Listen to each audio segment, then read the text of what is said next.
Shalom, ketemu lagi bersama saya Karlivina Pati, NIM 1042 021 0004 kelas A, program studi bimbingan dan konseling. Nah, teman-teman, kita akan membahas tentang keterampilan belajar yang ada pada bidang belajar. Teman-teman, apa itu belajar? Nah, belajar adalah suatu perbuatan yang mengarah pada perkembangan progresif yang bersifat permanen. Jadi, belajar itu perkembangan yang progresif dan bersifat permanen. Nah, apa itu keterampilan belajar? Keterampilan belajar adalah keterampilan yang dapat mengembangkan kemandirian dalam belajar. Oke, teman-teman lihat slide yang ketiga ini, bisa lihat gambar yang sudah ditampilkan. Nah, keterampilan belajar dapat disimak dengan bahasa. Yang pertama, bahasa itu ada dua kategori, yang kategori bahasa lisan dan bahasa tulisan. Nah, bagaimana bahasa lisan itu masuk? Nah, bahasa lisan itu masuk dia dengan menyimak. Nah, bagaimana bahasa lisan itu keluar? Dia dengan berbicara. Contohnya, bahasa lisan, dosen sedang menjelaskan di depan. Kita akan menyimak, sebagai mahasiswa akan menyimak dari penjelasan dosen. Nah, dengan mengeluarkan apa yang sudah didapatkan atau memahami dari bahasa lisannya dosen, kita akan berbicara. Nah, berbicara itu dalam hal apa? Berbicara yaitu dosen menanyakan rangkuman selama materi yang disampaikan. Setelah itu kita berbicara karena kita memahami kita sudah menyimak apa yang sudah dipaparkan. Nah, dengan bertanya, dosen memberikan kesempatan untuk bertanya. Nah, itu contoh dari bahasa lisan, masuk menyimak, keluar dengan berbicara. Nah, kita masuk dalam bahasa tulis. Oke, bahasa tulis itu dia masuk dengan membaca, keluar dengan menulis. Berarti kita membaca buku, maka apa yang harus kita buat pada saat kita membaca? Pasti kita akan menulis kembali apa yang sudah kita baca, karena kita sudah memahami dari apa yang kita baca, sehingga kita harus terapkan kembali kepada salinan yang kita dapatkan, yaitu menulis kembali. Contoh sederhananya mungkin kayak dosen sedang membaca. Masuk bahasa tulisnya, dosen menulis di papan. Nah, kita pasti akan membaca apa yang sudah dosen itu tulis di depan dengan penjelasan yang sudah terperinci di depan di papan tulis. Otomatis kita masuk ke dalam keterampilan membaca kita dengan membaca kembali apa yang sudah diberikan dosen kepada kita. Setelah itu kita sudah membaca, apa yang kita buat? Pasti kita akan menulis kembali materi yang disampaikan dosen tersebut. Oke, baik, saya kira itu cukup. Kita lanjut pada slide yang ketiga. Nah, ini 4 poin keterampilan belajar. Yang pertama, membaca, memori, mencatat, dan MMUSD. Nah, teman-teman harus tahu bahwa keterampilan membaca itu seperti apa. Poin pertama. Nah, keterampilan membaca itu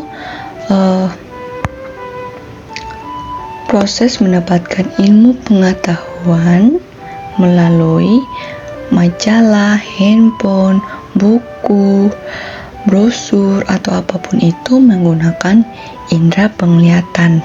Nah, di situ teman-teman bisa lihat tahapan membaca pada sebelah kiri saya. Kiri teman-teman, bisa teman-teman lihat tahapan membaca. Itu saya ada ambil 4 tahapan. Yang pertama, pengenalan.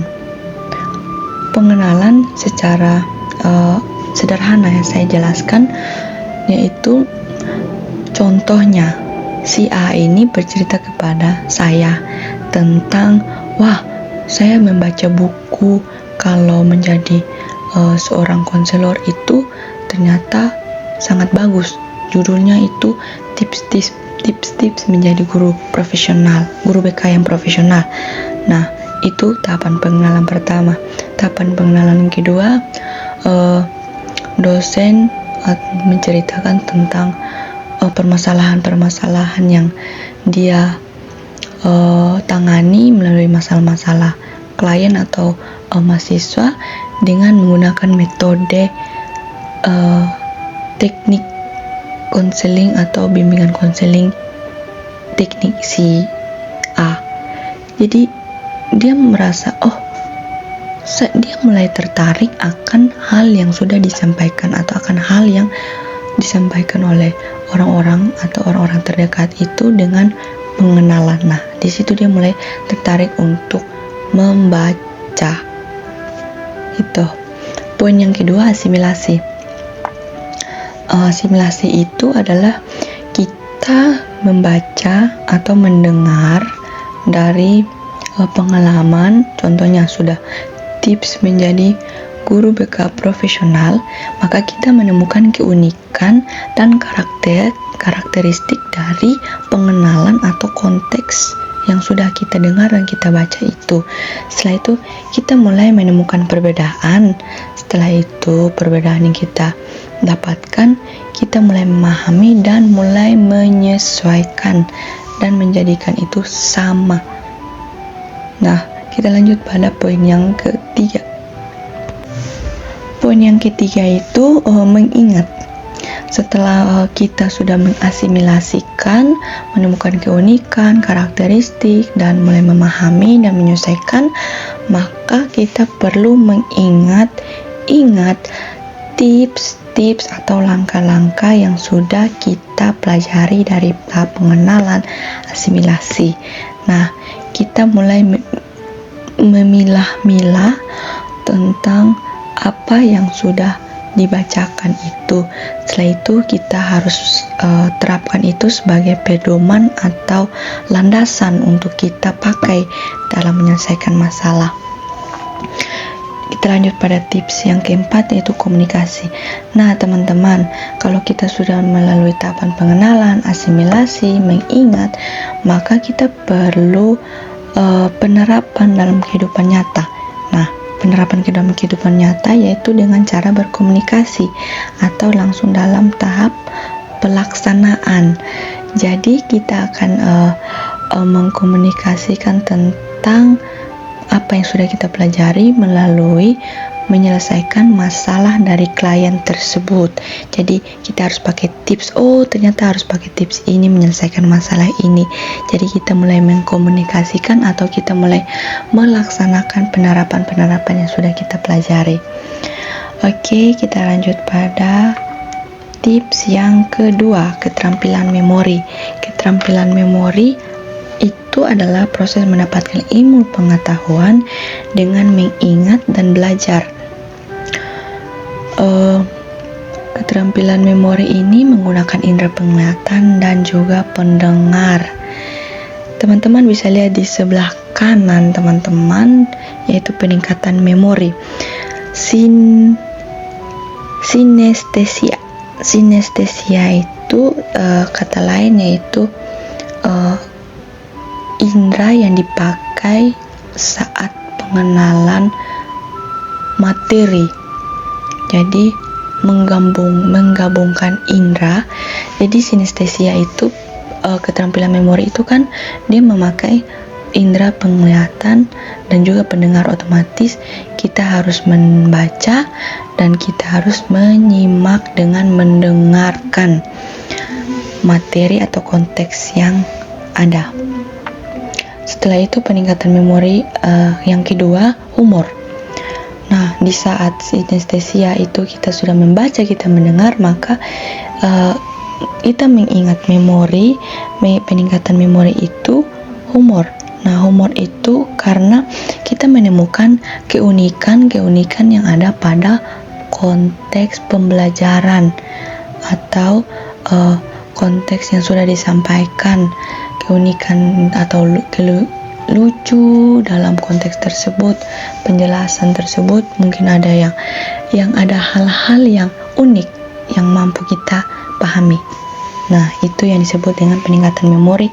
Langkah kedua, humor. Kita mampu meningkatkan memori kita dengan humor, kita mengingat-ingat. Yaitu yang ketiga, imajinasi. Kita di sini tidak dilarang untuk berimajinasi.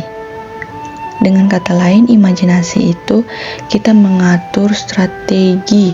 Sebelum pelaksanaan kita sudah berhayal tentang, strategi ini harus kita pakai, atau strategi ini lebih gampang, jadi saya harus mengingat-ingat materi ini, saya harus ingat ini. Jadi kita mulai berkhayal, berimajinasi. Dan poin yang keempat itu warna. Teman-teman, kita bisa lihat bahwa ada suatu pemaparan materi yang kita lihat itu ada gambar-gambar tertentu yang sebagai penjelas, kalimat penjelas yang mampu kita ingat dengan model-model gambar atau warna-warna yang sudah didesain secara unik.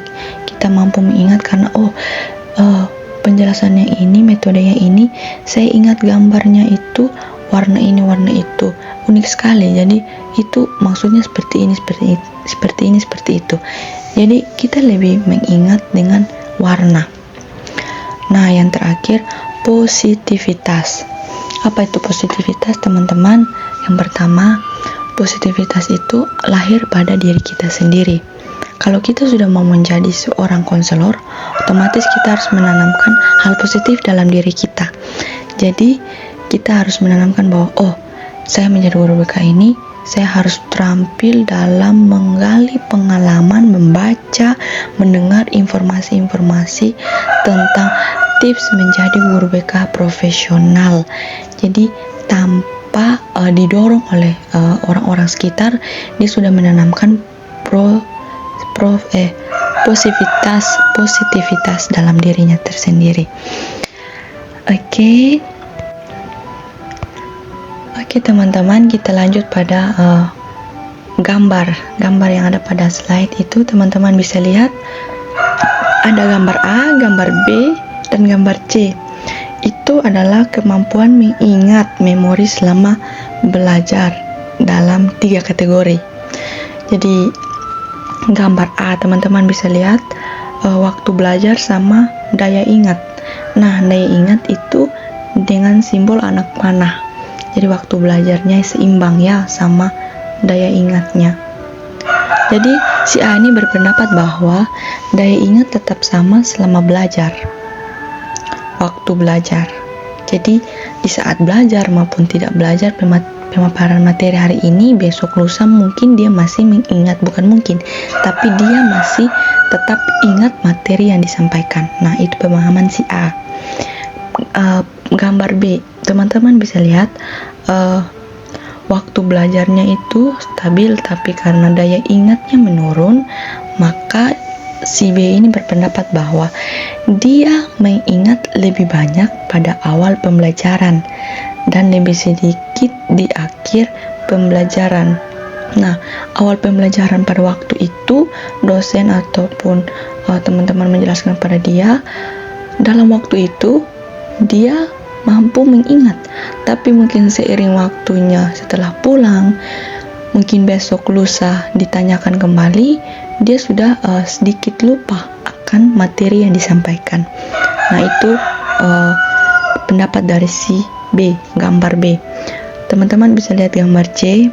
Yang pertama, waktu belajarnya itu sama, tapi karena anak panahnya itu dari bawah naik ke atas, yaitu daya ingatnya yang awalnya menurun, tapi saat itu dia menaik ke atas.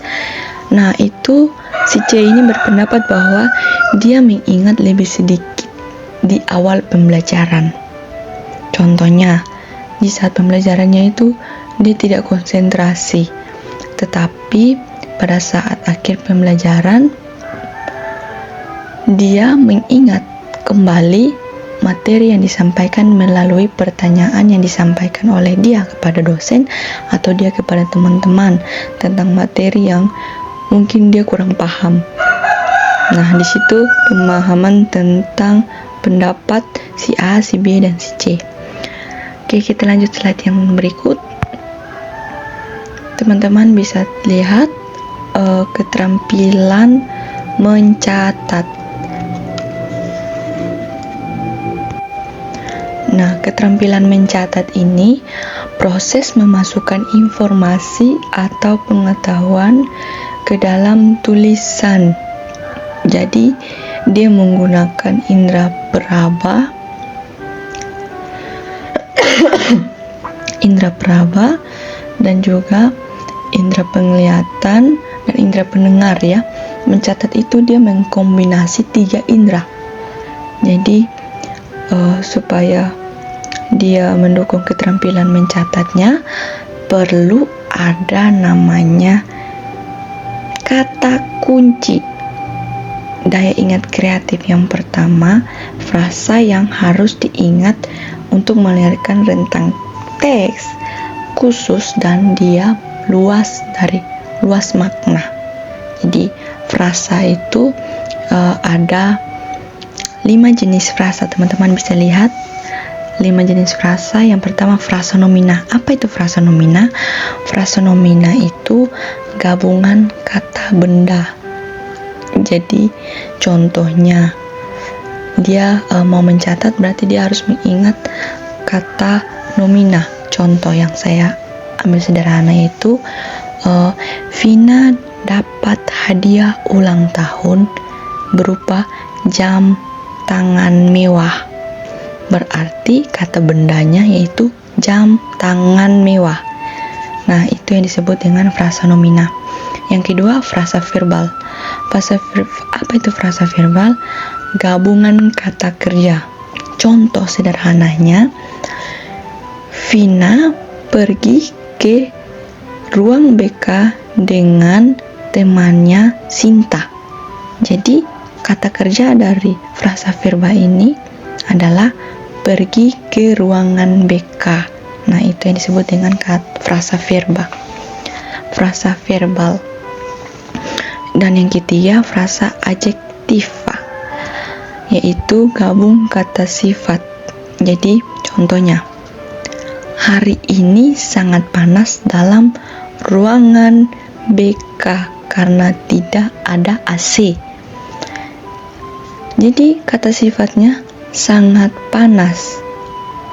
Itu contoh dari frasa adjektiva. Nah, kita lanjut pada frasa numerilia. Frasa numerilia itu gabungan kata bilangan. Jadi kata bilangan itu diganti dengan kalimat. Contohnya, Sinta memiliki 2 ekor anjing. Nah, tidak memakai bilangan 2, tetapi dia menulis dengan kata kalimat atau huruf 2 ekor anjing. Seperti itu ya. Frasa yang terakhir, frasa preposisional. Nah, itu keterangan petunjuk atau unsur penjelas. Contohnya, dosen itu sudah berdiri di depan kelas. Nah, jadi kata petunjuk unsur penjelas itu, dosen itu sudah berdiri di depan kelas. Berarti unsur penjelasnya itu berdiri di depan kelas. Nah, itu contoh untuk mengingat kata-kata kunci dari keterampilan mencatat, yaitu ada 5 frasa. Kita lanjut pada slide berikutnya. Keterampilan MMOST. Jadi teman-teman, MMOST ini adalah Mind Mapping Organic Study Teach. Nah, langkah-langkah membuat MMOST ini yaitu membaca atau mendengar materi. Jadi membaca dan mendengar materi ini seperti yang sudah dijelaskan sebelumnya, bahwa kalau kita mau menulis atau mencetak PowerPoint atau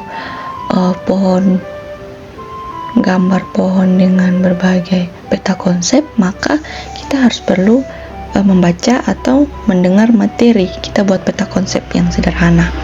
Nah, setelah itu untuk lanjutan langkah-langkah yang kedua, tentukan topik. Jadi setelah kita baca dan dengar materi, kita tentukan topik utama. Topik utama contohnya dosen sedang membahas tentang tips menjadi guru profesional, guru BK profesional. Nah, itu topik utamanya. Kita harus menentukan topik utamanya itu. Dari sekian banyak penjelasan yang dosen sebutkan, ternyata itu topik utamanya itu, yaitu tips menjadi guru BK yang profesional. Kita sudah menemukan topik utamanya. Kita buat topik utamanya, kita lanjut dengan tentukan subtopik. Contoh subtopik dari tips-tips menjadi guru BK yang profesional itu kita lihat dari latar belakangnya. Bisa dari latar belakang masalah, tujuan, manfaat, metode. Itu bisa kita buat dalam subtopik tips-tips menjadi guru BK yang profesional.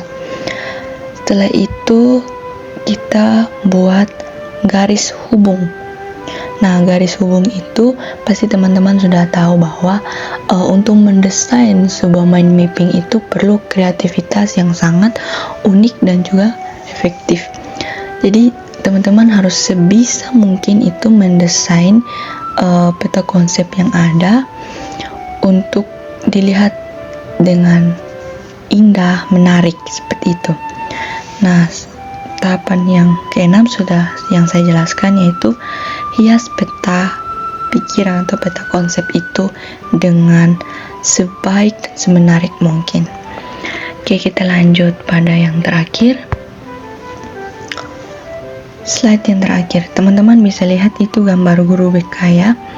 Walaupun ya tidak sempurna dalam pembuatan guru BK itu skemanya, teman-teman bisa lihat yang pertama itu garis hubung menuju pada berpikir. Nah, saya membaca tentang materi-materi itu, dia mulai berpikir. Saya menentukan pembahasan utamanya itu menjadi guru BK yang profesional. Itu dia sudah pegang buku ya. Nah, di situ dia mulai berpikir dalam dirinya, bagaimana melaksanakan guru BK yang profesional. Nah, setelah dia berpikir, apa yang dia buat? Teman-teman bisa lihat garis hubung yang menentu poinnya belajar. Nah, di situ dia harus belajar tentang guru BK yang profesional. Setelah dia berpikir, dia harus belajar. Gitu. Jadi teman-teman harus setelah berpikir belajar, ataupun setelah belajar menjadi guru BK profesional, dia harus berpikir bagaimana melaksanakan guru BK yang profesional. Setelah dia belajar, dia harus mengingat. Jadi dia mengingat metode yang sudah dia pelajari, yaitu tips-tips dari menjadi guru BK yang profesional, strategi dari bimbingan dan konseling, landasan-landasan yang ada, asas-asas yang ada, fungsi dan juga prinsip. Nah, itu yang harus dia ingat sebagai guru BK yang profesional. Setelah itu dia menciptakan. Teman-teman bisa lihat garis hubung menciptakan. Menciptakan itu adalah dia harus membangun hubungan yang baik antara konseli dan juga guru BK atau konselor. Setelah itu dia harus menciptakan lingkungan yang kondusif, nyaman, dan dia harus menciptakan produktif dengan manajemenkan waktu sebaik mungkin, menyelesaikan masalah sebaik mungkin secara produktif. Nah, setelah itu dia menciptakan, setelah menciptakan, teman-teman bisa lihat garis hubung ke memecahkan. Nah, apa yang harus dia memecahkan? Gelas, tidak mungkin kan? Dia harus memecahkan masalah-masalah dari murid ataupun klien. Nah, setelah itu yang terakhir apa? Teman-teman bisa lihat poin terakhir itu merasa. Guru BK itu harus merasa bahwa dia itu terpanggil menjadi guru BK, bukan karena dia dipanggil karena faktor sudah salah jurusan, jadi saya harus melanjutkan apapun itu, saya harus kuat untuk menjalani menjadi guru BK karena saya sudah lulus kuliah, saya harus menjalaninya. Tidak, dia sudah menanamkan pada dirinya sendiri bahwa dia harus menjadi guru BK, jadi dia harus bertanggung jawab menempuh karirnya sebagai guru BK yang profesional. Ya, mungkin itu teman-teman, sekian dari pembahasan saya tentang keterampilan belajar dengan 4 poin yang ada. Mohon maaf apabila ada kesalahan dalam penuturan kata, saya mohon dimaafkan. Semoga ini bermanfaat bagi teman-teman yang membaca dan mendengarnya. Sekian dari PPT saya. Tuhan Yesus memberkati. Shalom.